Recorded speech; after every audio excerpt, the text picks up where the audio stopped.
इस वीडियो में हम देखेंगे जो एसएससी में बार बार ज्योग्राफी के क्वेश्चन पूछे जाते हैं उनको हम डिस्कस करेंगे। देखिए, ये ज्योग्राफी है, ये सब्जेक्ट बहुत ज़्यादा इंपॉर्टेंट होता है एसएससी में। हम जानते हैं कि इसका वेटेज कुछ ज़्यादा नहीं है, बट है 2 से 3 क्वेश्चन तो 25 में से पूछे जाते हैं एसएससी के एग्ज़ाम में, और वो बहुत ज़्यादा मायने रखते हैं। क्योंकि ज्योग्राफी में अगर हम थोड़ी मेहनत करते हैं तो मार्क्स ज़्यादा ले सकते हैं, क्योंकि टॉपिक एक लिमिटेड होते हैं और क्वेश्चन बार बार रिपीट होते हैं। और मैंने वही क्वेश्चन रखे हैं इसमें जो 2 से 3 बार रिपीट हुए हैं। ठीक है, तो वीडियो इंपॉर्टेंट होगी, तो चलिए वीडियो स्टार्ट करते हैं। फर्स्ट क्वेश्चन है हमारा, दक्षिणी ध्रुव प्रदेश अंटार्कटिका में स्थित भारत के स्थायी अनुसंधान केंद्र का क्या नाम है? तो इसका राइट आंसर क्या हो जाएगा? फोर्थ, दक्षिण गंगोत्री। देखिए, 2 बार एसएससी में पूछा गया और एक आरआरबी में भी पूछा गया है। तो एक बात क्लियर कर दूं कि आरआरबी में हो या एसएससी में, जी के सिमिलर ही होती है, क्वेश्चन वही पूछे जाते हैं, बार बार रिपीट होते हैं। आप सारे प्रीवियस सेट्स उठा के देख लीजिए रेलवे के, वही जो एसएससी में पूछे जाते हैं वही रेलवे में पूछे जाते हैं। ठीक है, तो चलिए नेक्स्ट चलते हैं। नेक्स्ट है हमारा, निम्न में से कौन से देश पाक स्टेट से जुड़े हुए हैं? देखिए, इसका राइट आंसर क्या हो जाएगा? श्रीलंका और भारत। फर्स्ट हो जाएगा इसका राइट आंसर। ठीक है, और देखिए इसमें हमें कन्फ्यूजन क्यों होती है, क्योंकि इसको पाक स्टेट आता है तो हम सोचते हैं कहीं पाकिस्तान और भारत का ना हो। ठीक है, और इसका दूसरा नाम क्या है? पाक जल डमरू मध्य। ठीक है, ये भी याद रखिएगा, और ये टेस्ट 2011 में पूछा गया था, तो इतना हमें पता होना चाहिए। नेक्स्ट है हमारा, भारत का क्षेत्रफल पाकिस्तान से लगभग कितना गुना है, कितना गुना बढ़ा है? तो इसका राइट आंसर हो जाएगा फर्स्ट, 4 गुना। देखिए, भारत का क्षेत्रफल कितना है? लगभग 32,87,269 वर्ग किलोमीटर है भारत का। और पाकिस्तान का कितना है? 7,96,095 वर्ग किलोमीटर। तो लगभग 4 गुना हो गया ये भारत का क्षेत्रफल पाकिस्तान के मुकाबले, तो बहुत बड़ा है। ठीक है, ये क्वेश्चन थोड़ा टिपिकल सा था, और अगर हमें थोड़ा सा, वैसे तो ये क्वेश्चन इतना इजी नहीं था जिसको मैं कहूँ, बट अगर हमने एक बार पढ़ लिया, क्या पता एग्जाम में दोबारा बार आ जाए। तो इतना याद रखिएगा, 4 गुना ज़्यादा है भारत का क्षेत्रफल पाकिस्तान से। ठीक है, नेक्स्ट है हमारा, क्षेत्रफल की दृष्टि से भारत संसार का कौन सा सबसे बड़ा देश है? तो देखिए, बहुत ईजी है ये, इसका राइट आंसर हो जाएगा सातवां, 7वें नंबर पर है। अच्छा, भारत से बड़े देश कौन से हैं वो भी याद रखिएगा, क्योंकि पूछ सकते हैं। तो फर्स्ट नंबर पे कौन सा है? रसिया, रूस है सबसे फर्स्ट। सेकंड है कनाडा, कनाडा। ठीक है, तीसरा है यूएसए, जिसको हम अमेरिका कहते हैं। चौथा है चाइना, और पांचवा है ब्राज़ील, और छठा है ऑस्ट्रेलिया। ये 6 याद रखिएगा, दोबारा बोल देता हूँ, रूस, कनाडा, यूएसए, चीन, ब्राज़ील और ऑस्ट्रेलिया। ठीक है, भारत 7वें नंबर पे आता है, और जनसंख्या के मुकाबले भारत दूसरे नंबर पर है। लगभग 121 करोड़ जनसंख्या थी जब 2011 की जनगणना हुई थी, बट अब तो मेरे हिसाब से चाइना से भी ऊपर निकल जाएगा इंडिया के पॉपुलेशन। ठीक है, और चाइना की उस समय कितनी थी? 137 करोड़, और हमारी थी 121 करोड़, दूसरे नंबर पे थी। बट अब जो आएगी जनगणना उसमें शायद भारत नंबर 1 पे होगा। अच्छा, और विश्व की कुल जनसंख्या का कितना प्रतिशत हमारी है? 17.5%। 17.5% हमारी जनसंख्या है पूरे विश्व की। ये भी याद रखिएगा, एसएससी में पूछा गया है ये, आरआरबी में पूछा गया, एसएससी में आज तक नहीं पूछा गया, बट याद रहना चाहिए हमको। ठीक है, नेक्स्ट है हमारा, नेक्स्ट है, भारत के कौन से राज्य में अधिकतम संख्या में ऑर्किड पाए जाते हैं? तो कहाँ पर है? इसका राइट आंसर हो जाएगा अरुणाचल प्रदेश। ये क्वेश्चन अगर जिसको पता होगा नॉर्मली वो तो है, नहीं तो ये टिपिकल क्वेश्चन था, कोई इजी नहीं था। अगर एक बार पढ़ लिया तो इसको याद रखिएगा, क्या पता रिपीटिशन हो जाए। ऐसे क्वेश्चन को हम क्लियर कह सकते हैं कि जरूरी नहीं है इसका आंसर हमें पता हो। ठीक है, नेक्स्ट है, नेक्स्ट क्वेश्चन है हमारा, भारत के दक्षिणी छोर का क्या नाम है? बहुत बार रिपीट हुआ है क्वेश्चन। इसका राइट आंसर हो जाएगा दूसरा, कौन सा? इंदिरा पॉइंट। ठीक है, कहाँ पर स्थित है? पहले लिखा हुआ है निकोबार द्वीप में, यहाँ पर सबसे दक्षिण का पॉइंट है। अच्छा, क्वेश्चन बोलेगा कि भारत की मुख्य भूमि का सबसे दक्षिणी पॉइंट कौन सा है? तो कौन सा है? कन्याकुमारी। कहाँ पर है ये? तमिलनाडु में। बट ये पूछा नहीं जाता है, पूछा जाता है कि भारत का सबसे दक्षिण पॉइंट कौन सा है? तो कौन सा है? इंदिरा पॉइंट, जिसका नाम है पिगमिलियन पॉइंट। कहाँ पर पड़ता है ये? निकोबार द्वीप स्थित। ठीक है, अच्छा, एक और बात, सारे तो मैं बता देता हूँ, यहाँ के पॉइंट बता देता हूँ, यहाँ के भी और यहाँ के। तो देखिए, पूर्व का कौन सा है? सबसे पूर्व का है वागालू। इसका नाम क्या है? वागालू, या इसको किवथू भी बोलते हैं। कहाँ पर पड़ता है ये? अरुणाचल प्रदेश में। ठीक है, अच्छा, और इस तरफ पश्चिम में कौन सा है? पश्चिम में पड़ता है गुजरात में, कौन सा? सर क्रिक, या तो इसका नाम आएगा सर क्रिक या गुहार मोटी, दोनों याद रखिएगा नाम, सर क्रिक या गुहार मोटी। कहाँ पर पड़ता है? गुजरात में। अच्छा, उत्तर में कौन सा पड़ता है? इंदिरा, कौन सा? इंदिरा कॉल। ठीक है, उत्तर में पड़ता है, याद रखिएगा इधर। और कौन सी तरफ है? पीओके में, जिसको कहते हैं पाक ऑक्यूपाइड कश्मीर, इधर पड़ता है ये। तो चारों पॉइंट मैंने बता दिया आपको। पहला है इधर जो दक्षिण में पड़ता है, इंदिरा पॉइंट, जिसको कहते हैं पिगमिलियन पॉइंट। ठीक है, पूर्व के इलाके में कौन सा है? वागालू, जिसको कहते हैं किवथू। ठीक है, जो पड़ता है अरुणाचल प्रदेश में। स्टेट भी याद रखिएगा क्योंकि पूछ लिए जाते हैं। अच्छा, पश्चिम में कौन सा पड़ता है? सर क्रिक, जिसको कहते हैं गुहार मोटी। कहाँ पर पड़ता है ये? गुजरात में। और उत्तर में कौन सा पड़ता है? याद रखिएगा, मैंने बताया था इंदिरा कॉल, जो पड़ता है पीओके में। पीओके क्या है? पाक ऑक्यूपाइड कश्मीर, ठीक है। तो इतना पता होना चाहिए। चलिए, अच्छा एक और बात याद रखिएगा, मैं थोड़ा सा और क्लियर कर देता हूँ, पूछा जाता है एग्जाम में कि यहाँ से लेकर यहाँ तक डिस्टेंस कितनी है भारत की। तो कितनी है इसकी डिस्टेंस, याद रखिएगा, इसकी है 2933 किलोमीटर। और दक्षिण से उत्तर से दक्षिण तक की कितनी डिस्टेंस है भारत की? याद रखिएगा, इसकी है 3214। कितनी है? 3214 किलोमीटर। ठीक है, ये याद रखिएगा क्योंकि पूछा गया एग्जाम में, इसलिए मैंने इसको क्लियर करा दिया। और बिल्कुल डिट्टो याद रखिएगा, क्योंकि कोई भी ऐसा नहीं है कि अलग ऑप्शन होंगे तो हम कंफ्यूज हो जाएंगे। इनको जैसा लिखा हुआ है वैसे याद रखिएगा। मैंने पहले ही बताया है कि पूर्व से पश्चिम तक की कितनी दूरी है भारत की? कितनी है? 2933 किलोमीटर। और उत्तर से दक्षिण कितनी है? 3214 किलोमीटर। ठीक है, याद रखिएगा। नेक्स्ट क्वेश्चन है, देखिए हमारा थोड़ा इसमें स्प्रिंट है, इसको भारत होगा यहाँ पे।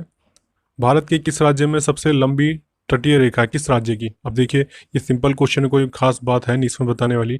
इसका राइट आंसर हो जाएगा फर्स्ट, गुजरात। बहुत बार रिपीट हुआ है क्वेश्चन। ठीक है, इस बार की शायद एसएससी सीजीएल 2017 जो गया था, उससे पहले का, उसमें बहुत बार पूछा गया था क्वेश्चन, 2-3 शिफ्ट में लगातार पूछा गया था ये क्वेश्चन। ठीक है।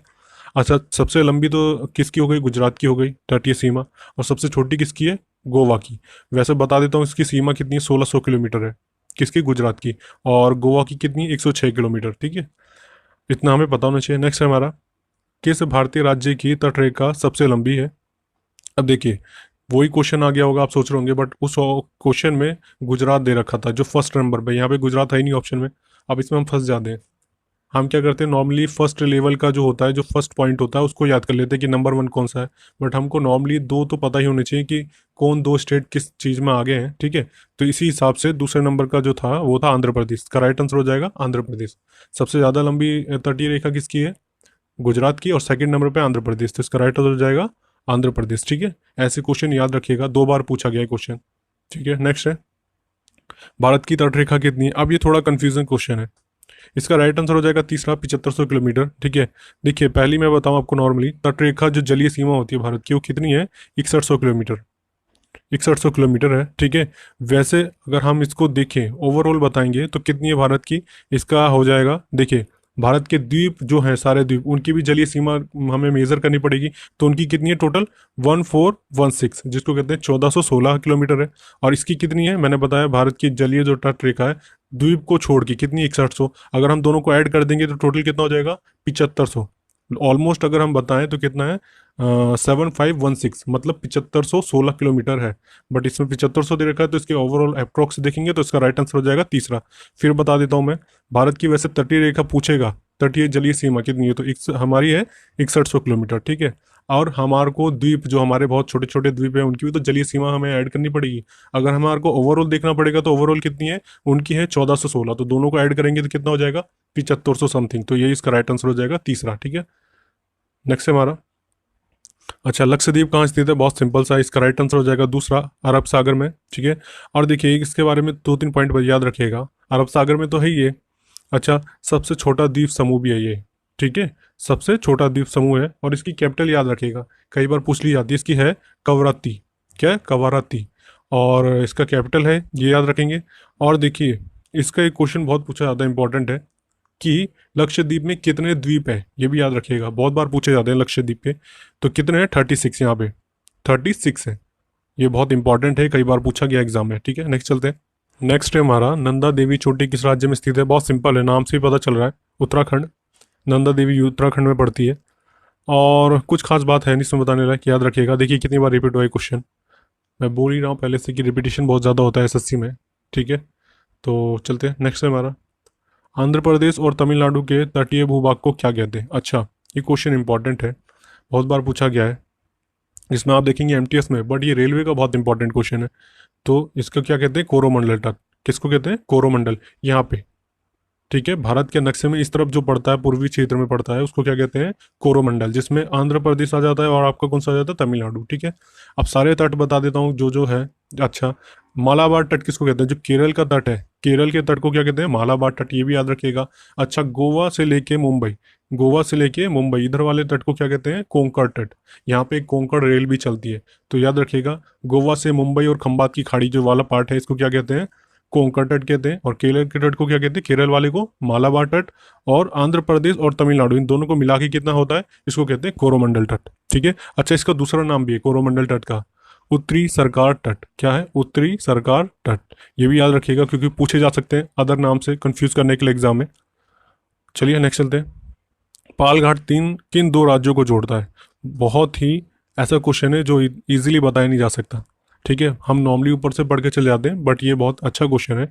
पालघाट किन दो राज्यों को जोड़ता है? इसका राइट आंसर हो जाएगा तीसरा, केरल और तमिलनाडु को। याद रखिएगा, ये बस याद ही रखना है, इसमें कुछ ऐसा नहीं है कुछ खास बताने लायक। ठीक है, नेक्स्ट चलते हैं।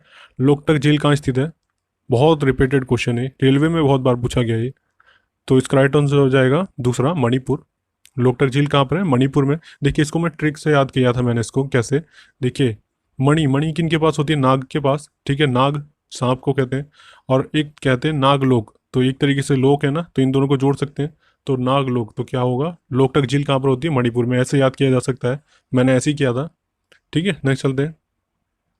क्षीर समुद्र किस नदी द्वारा बनाया गया जलप्रपात है? ठीक है, तो इसका राइट आंसर हो जाएगा कावेरी नदी। बहुत सिंपल है। और कहाँ पर है? कर्नाटक में। कहाँ पर? कर्नाटक में। ठीक है, चलिए नेक्स्ट चलते हैं। नेक्स्ट हमारा, भारत का सबसे ऊंचा जलप्रपात किस राज्य में स्थित है? सिंपल क्वेश्चन है, इसका राइट आंसर हो जाएगा कर्नाटक। ठीक है, अब है कौन सा, ये भी याद रखिएगा, कूंचीकल। कौन सा? कूंचीकल। नेक्स्ट है हमारा, सबसे ऊंचा भारतीय जलप्रपात कौन सा है? तो इसका राइट आंसर हो जाएगा गरसोपा। इस बार के एसएससी सीजीएल 2019 में देखिए इसमें भी पूछा गया था। ठीक है, और ये बहुत बार पूछा जाता है। इसका गरसोपा भी है इसका नाम, और दूसरा इसको कहते हैं जोग जलप्रपात, ये भी बोला जाता है। दोनों में से कोई भी आ सकता है, नाम याद रखिएगा। अच्छा, है कहाँ पर ये? जिसका ये भी याद रखिएगा, कर्नाटक में है, ये भी साथ में ही। ठीक है, और वैसे तो कूंचीकल है, बट सेकेंडली नंबर हम देखिए तो गरसोपा है। और इसकी कितनी है हाइट, कितनी है इसकी? 253 मीटर है, बट ये याद रखने लायक नहीं है। किस नदी पर? ये याद रखिएगा, ये ज़्यादा इंपॉर्टेंट है, शरावती नदी पर। किस पर? शरावती नदी पर। ठीक है, नेक्स्ट चलते हैं। नेक्स्ट क्वेश्चन है हमारा, अनाईमुड़ी शिखर कहाँ स्थित है? तो इसका राइट आंसर हो जाएगा फर्स्ट, सह्याद्री। अब ये सह्याद्री क्या है? ये इस पश्चिमी घाट को, भारत के पश्चिमी घाट को क्या कहते हैं? सह्याद्री। एसएससी में पूछा गया था कि भारत के पश्चिमी घाट का दूसरा नाम क्या है, तो उसको कहते हैं सह्याद्री। ठीक है। अच्छा, अनाईमुड़ी ये दक्षिण भारत की सबसे ऊंची पर्वत चोटी है। इसकी हाइट कितनी है? 2695 मीटर। ठीक है, और जो है ये भी पूछा जाता है क्वेश्चन कि किस पहाड़ी पर है, तो अन्नामलाई। अन्नामलाई पहाड़ी पर है ये स्थित। ठीक है, ये भी याद रखिएगा। हाइट इतनी इंपॉर्टेंट नहीं है, बट पहाड़ी पे याद रखिएगा कौन सी पहाड़ी पे। अच्छा, फर्स्ट तो ऊंची ये है, सेकंड कौन सी है? सेकंड ऊंची कौन सी है? डोडा बेटा। डोडा बेटा, जिसकी हाइट कितनी है? 2637 मीटर। और किस पहाड़ी पर है? नीलगिरी पहाड़ी पर। तो ये भी याद रखिएगा क्योंकि क्वेश्चन कुछ भी पूछा जा सकता है। ठीक है, नेक्स्ट चलते हैं। भारत में सबसे लंबा बांध कौन सा है? सिंपल सा है, इसका राइट आंसर हो जाएगा फर्स्ट, हीराकुंड बांध। ठीक है, सबसे लंबा है। किस नदी पर है? महानदी पर। बहुत सिंपल है। शायद इस बार के एसएससी सीजीएल 2019 में पूछा गया था क्वेश्चन, मैं कंफर्म नहीं हूँ, बट शायद पूछा गया था क्वेश्चन। ठीक है, तो आज की वीडियो के लिए इतना ही। मैंने इतने क्वेश्चन रखे हैं, ये ओवरव्यू एक तरीके से ज्योग्राफी का। मैंने आपको क्वेश्चन बताया कि कितनी बार रिपीट होते हैं क्वेश्चन, और इंपॉर्टेंट रहते हैं हर बार। ज्योग्राफी की कुछ ना कुछ क्वेश्चन तो जरूर पूछे जाते हैं एसएससी में। तो आई होप ये वीडियो पसंद आई हो आपको। वीडियो पसंद आई तो लाइक जरूर कीजिएगा और चैनल को सब्सक्राइब कीजिएगा। So thank you.